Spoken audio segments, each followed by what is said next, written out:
going on, guys? TalkNorwichCity here, back for another breakfast with TNC video. It's been a little while since the last one, so welcome back to the setting. We've got food, we've got drink. How are you all doing? Before I get into the video, little public service announcement. Loads and loads of merch on sale at the moment. We've got Wes Hulan posters. We've got these very Breakfast with TNC mugs. We've got Irish Messi t-shirts and this Tim Close t-shirt back in stock.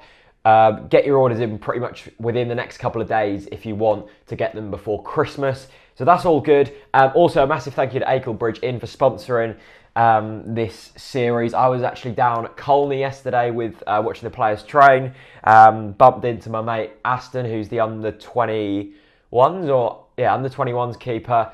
We went to school together, we played football together, so that was really cool. Saw Remy Matthews, who's a Yarmouth lad. Nice to see him, and then saw all the players as well. So that was all thanks to Akelbridge. So big up to them. But yeah, back with some food today. I've been very unhealthy this past week. I haven't really had time to go to the gym. I've eaten loads of mince pies and sausage rolls and pastry. So I've gone for a simple little easy breakfast. I've got some fruit.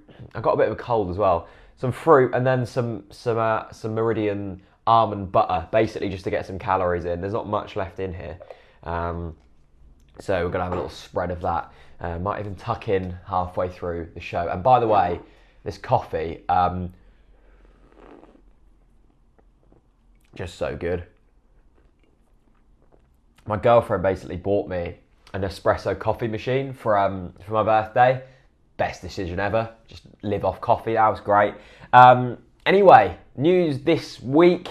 After the brilliant 5-0 win on Saturday, we had 2 players in the official EFL team of the week, and we had 3 players in the Who Scored team of the week. In the EFL one, it was Alex Pritchard and Jacob Murphy. This is in the whole Football League, so Championship, League 1 and League 2. It says here, Pritchard was in sublime form, pulling all the strings in Norwich's 5-0 crushing of Brentford. The midfielder earned Man of the Match award for his role in the win, and his performance was capped off with the 5th and final goal. And then Murphy, it says Murphy was another star for the Canaries, having an involvement in 3 of the 5 goals against the Bees. The winger tucked home the opening goal, won the penalty which led to the second, and crossed for Pritchard to round off the result. It's always good to see the club represented in this way, and well played to both for their recognition.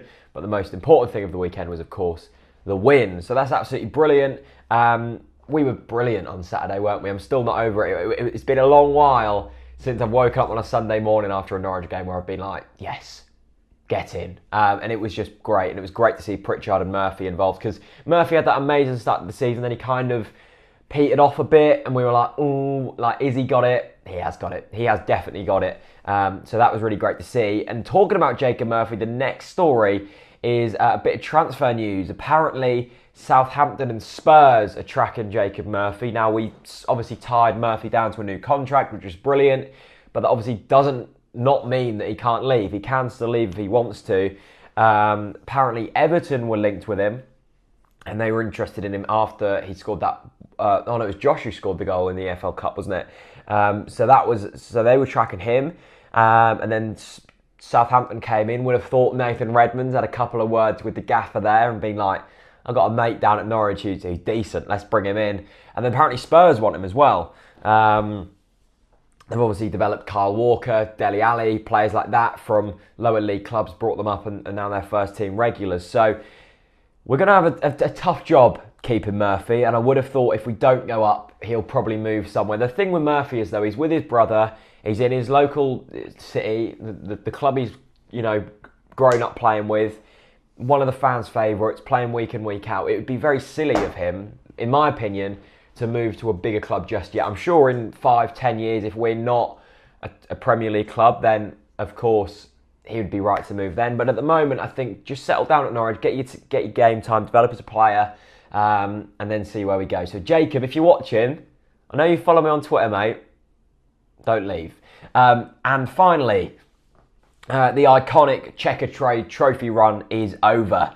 Yes, we fielded a pretty much first team. We had Tim Close, Matt Jarvis, Stephen Whittaker, and we lost 1-0 against Swansea, who basically had a bunch of 17-year-olds out there. To be honest, glad we're out of the trophy. An absolute joke of a trophy.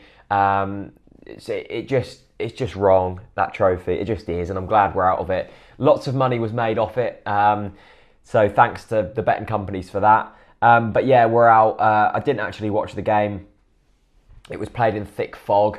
Ben Godfrey was sent off after 26 minutes, which was apparently a debatable one. We had a goal disallowed, and we're out. So I think we were hard done by, but I doubt Tim Close is going to be losing sleep over that one, put it that way. So we're out of the Checkatrade Trophy. I'm certainly going to be telling my grandkids about that iconic run and the wins over Barnet and MK Dons reserves. What a moment. Yeah, big thanks for watching. I'm going to tuck into this. I'm feeling a bit under the weather, I must admit. So a big thanks to you guys for watching. And yeah, have a good day. Peace out. Once upon a time, a fairy tale